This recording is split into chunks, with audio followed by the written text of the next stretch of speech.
So synthetic nicotine, it's created in a lab and it's not derived from tobacco. So I can't necessarily explain specifically the science that goes into that, but I can tell you that it is extremely expensive to make. And this is a new and kind of developing area that we've seen some manufacturers have begun to use synthetic nicotine in their products. And so the reason for that is the FDA asserts regulatory authority over tobacco and derivatives of tobacco. So back in 2016, when they published the deeming rule, they defined tobacco products as products that were derivative of the tobacco plant. So nicotine is a derivative of the tobacco plant, and that is how the FDA extended its authority to include these electronic smoking devices, because yes, they include liquid nicotine product, and nicotine is a derivative of tobacco. So at the time, I don't know that they were kind of anticipating that industry may then switch to these synthetic nicotine products that are created in a lab and are not derivatives from the actual plant. So moving forward a little bit, I just want to give a really brief history on this, because Puff Bar is the main company that we've heard about being someone that's using the synthetic nicotine in their products instead of nicotine that's derived from the tobacco plant. So back in July of 2020, Puff Bar gets a warning letter from the FDA telling them to remove their products from the market. And actually, the reason they were telling them to remove their products from the market was because they actually introduced them after 2016. And the FDA in 2016, when they asserted their authority over tobacco products, they said, we're not going to issue enforcement against those who have their, electronic smoking devices on the market still. We're going to let you submit your pre-market tobacco product application. But that applies to products that are already on the market now. Puff Bar just went ahead and introduced them after that date. So the FDA says, you were introduced after this date, whether or not you submit a pre-market tobacco product application, our enforcement discretion doesn't apply to you. So that was back in July of 2020. Then moving forward a little bit, in February of 2021, Puff Bar announces that their products that they're selling are actually including synthetic nicotine, not nicotine that is a derivative of tobacco. And so presumably that's how they feel they can get around the FDA regulation. The FDA has spoken out and said they're going to be handling this on a case-by-case basis. So we have yet to see anything else specifically, any other word on this, but of course we are tracking very specifically what they're going to do and what they're saying. So here in Maryland, obviously the Alcohol and Tobacco Commission has authority over the licensing and the taxation of tobacco products. And so at the Legal Resource Center, we've been asked quite a bit, do our laws cover synthetic nicotine? We see what's happening at the federal level. Do our laws in Maryland, are they broad enough to encompass these products? So we engaged in analysis and we have concluded that yes, our definitions are broad enough to include these products. We also spoke with the Office of the Attorney General and they concur with this position that yes, our products or our definitions are broad enough to encompass these products. The definition of other tobacco product and electronic smoking devices, it does vary some across like our licensing, taxation, and sales restrictions. But like I said, there is some variation there, but they are broad enough. And I'm just going to get into that, show you the language here on the screen and show you a little more specifically what I am referring to. So licensing for other tobacco products. I've included the language here, the definition, just a select part of this here.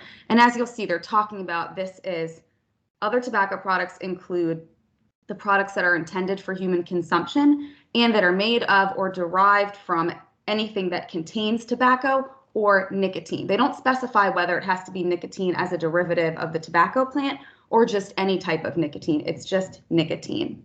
And so again, now we're looking at the electronic smoking devices, the licensing article there. So anything that can be used, any device that can be used to deliver aerosolized or vaporized nicotine to an individual. They're not qualifying what nicotine means. This could be a derivative of tobacco, could be synthetic, or who knows, maybe some other type of nicotine down the road. So here, looking at licensing, it looks like we are certainly covered for products that contain synthetic nicotine. Taxation. Here in our taxation article for other tobacco products and electronic smoking devices, it's referring to the business regulation article definitions for each. You'll see the 16.5, 101, and 16.7, 101. And so because they're deferring to those definitions, and I've just talked a little bit about what they're saying and what that means there, it's the same definition, so the same explanation that I just provided applies there as well. All right, now as far as sales are concerned, I know the Alcohol and Tobacco Commission, this isn't necessarily your specific area, you don't regulate in this area, but just to let you know, we wanted to make it clear that the same analysis applies here as well. When we're looking at the civil penalties for those who sell electronic smoking devices to people under 21, they're referring to that same definition in the business regulation article, the licensing provisions for electronic smoking devices. Same definition there. And then for the criminal penalty for selling to those under 21, they include a definition of tobacco product here, but it's the same exact concept here. You'll see I have in quotes. It's, we're talking about human inhalation, absorption, etc., of a product that's made of, derived from, or contains tobacco or nicotine. So same thing. Our sales statutes should apply as well to synthetic nicotine products. And so I think Tom mentioned briefly, there was a bill, HB 1227. And so it's really our thought and our position that this doesn't do anything, this bill. We think the language is clear enough. But I would note that specifically what that bill does as far as the language is concerned, it amends the sales restriction to specifically include the word synthetic nicotine. And it also would amend the licensing article. It doesn't make any reference to the taxation piece of this. And it also amends the tobacco use cessation programming, which is that's managed by MDH. So there isn't any kind of implications for regulatory power. And that definition there is pretty narrow. So we don't think it would cover synthetic nicotine, but that has no impact on the regulatory scheme or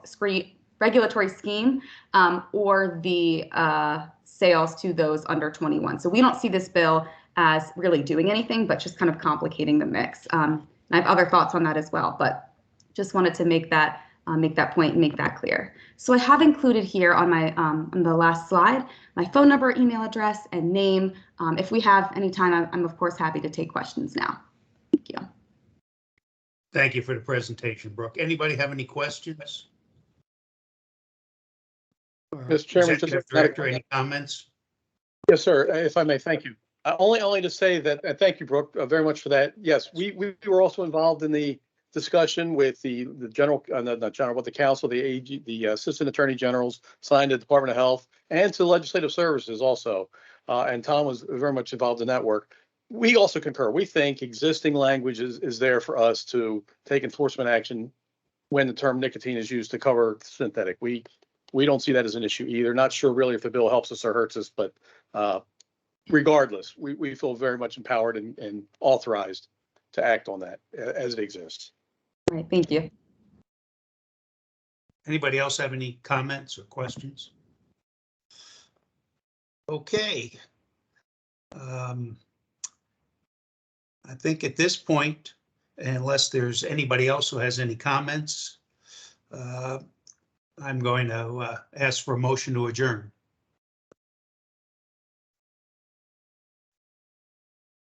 Everybody wants to. Oh, okay. I wondered if you want to stay on for the rest of the day. I need a second, please. Second. Okay, I have a motion and a second. All those in favor signify by saying aye.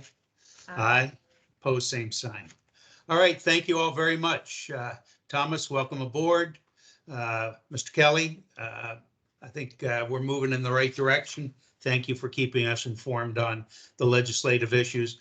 I just should note that I will be appearing before the Senate Appointments Committee Monday, the 21st at 5 o'clock to get formal approval to be on the commission, being I was appointed in May of last year, and the legislature was not in session.